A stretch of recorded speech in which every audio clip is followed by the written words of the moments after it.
have those rituals and habits that make us feel so good in our mind and our body. And sometimes we just need a little extra grounding to help us feel centered and like we can continue forward.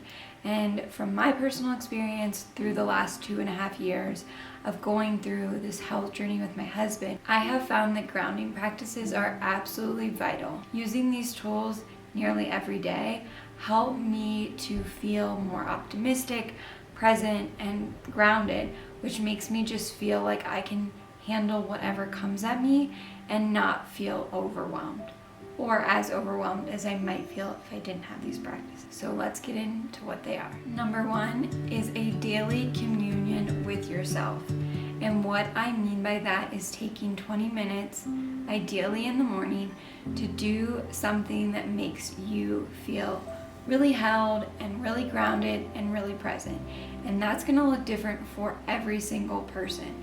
For me, that looks like sitting for tea ceremony and journaling and just having that quiet time to myself, and personally drinking tea in a mindful way really helps me to feel grounded. It has completely changed my life. Starting the day by doing something that's caring for yourself and making you feel grounded and just keeps you really centered and present, I can't recommend it enough. Number 2 might surprise you. It is growing herbs or any edible food in your house. It can be super simple, like green chives, basil or thyme or sage or mint. These all grow super easy. You can grow greens, but growing fresh food, one, just having to water and care for them just makes you feel really connected to the earth and inevitably makes you feel grounded. And then you are also eating fresh plants that you grew, and it is so incredibly nourishing to eat the bounty that you grew. Growing herbs can be a fun and simple way and a reminder of your connection to earth every single day by just simply watering them and picking them to eat. Number 3 is continuing to learn and or read something that makes you feel good. I personally love to always have a novel and then have a book that I'm learning something from. It makes me feel really grounded. It's a nice escape, to be honest, and I think having healthy escapes as opposed to television or scrolling on your phone can be really helpful for you to stay anchored in yourself, because you are using your imagination to visualize whatever it is you're reading. I also find that putting on a podcast while I'm cleaning or doing dishes or just bopping around the house, it helps me to just stay engaged and to learn new things that I find helpful. Personally, I find that constantly researching and learning things helps me to feel like I can handle things and I have a better sense of what's going on. So continuing to learn and educate yourself, especially if you're going through a health scare or something of that nature, just learning as much as you can about the human body, the mind, and the disease that you're handling can be really, really helpful. Number 4, treat yourself. Once a week, every other week, once a month, take a day to do only the things that you love to do. Take yourself on a date, go on a date with your partner, but do something for yourself that you truly love.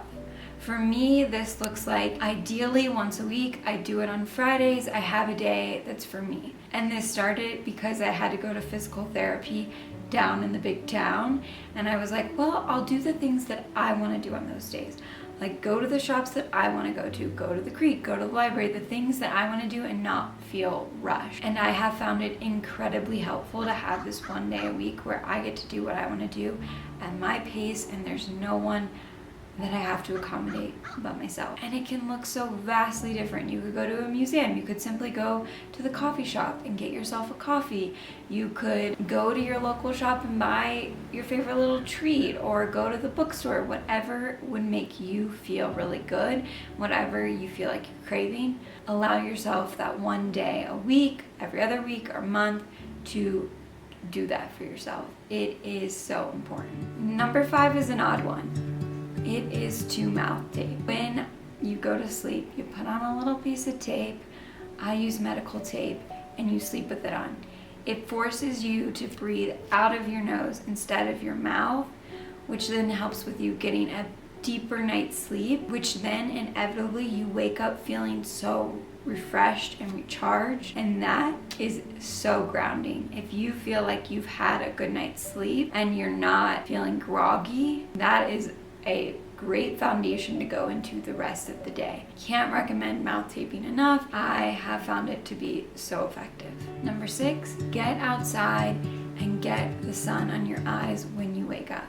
Don't look directly into the sun, but getting the sun into your eyes will help with your circadian rhythm so that by the time the sun is setting, your body knows that it's time to go to sleep. By simply getting the sun in your eyes in the morning helps with that. And the more that you do it, the more that it is effective. It also wakes you up for the day. It also makes you feel really lovely because you're outside, smelling all the fresh smells, listening to the birds chirping, and it's just so nourishing for the soul. Again, it creates a really nice foundation moving into the rest of the day and sets you up for a great night's sleep. Along with your mouth taping, you're gonna have a wonderful night's sleep, which will keep you grounded and anchored moving through the rest of your days ahead.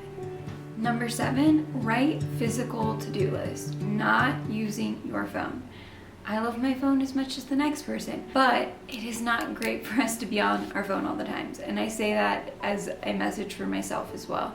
And I find that physically writing to-do lists helps so much. It helps me feel really accomplished to physically cross things off the list, and also it takes me off of using my phone for one more thing. And being on our phones definitely takes us out of a grounded state, and so if we can remove one piece of that, it is so incredibly helpful. I simply use whatever scrap paper I have, write a little note, and just do it every day to check in with what I need to do for the day ahead. And I think you will find that it is really helpful in just minimizing the distractions and keeping you present in what you want and need to do. Number 8, we all know this one, but I want to share it as a reminder. Move your body. It is so important to get into our bodies because when we don't move our bodies, they get stagnant and then they hurt and then we don't feel great. I personally have been loving using this platform called Range, and it is all about feeling what feels good in your body, and it's not about what your physical body looks like, but how you feel.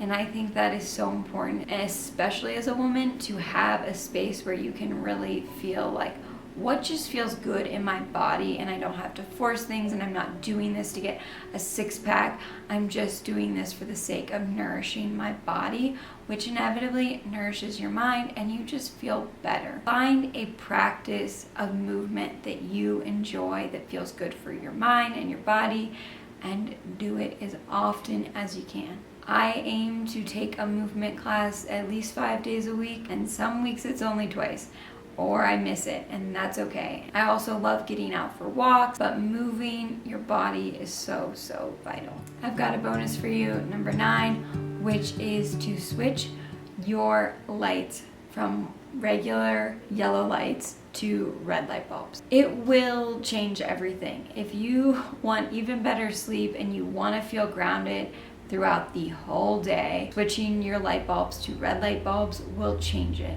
It also helps you to just want to get off your phone because it's so glaring in your eyes to be on that bright light when you have red light as your overhead. Red light mimics that of what our ancestors would have done of sitting around a fire. It's the same color that's going into your eyes, and it does not disrupt your circadian rhythm. You're helping yourself again to get a great night's sleep, which again helps you stay grounded and stay anchored into yourself. We're just setting ourselves up for success in so many different ways for the days ahead, because sometimes you just need that. Sometimes you don't have a great emotional day, but if you feel like you had a great night's sleep, you have a really strong foundation to handle those things, even if you're not able to do that 20 minutes of present time with yourself in the morning or get out into the sunlight. By having that good night's sleep, it helps you immensely. So switch to red lights and you will thank me later for that one. I don't know about you, but after doing all these, I feel so much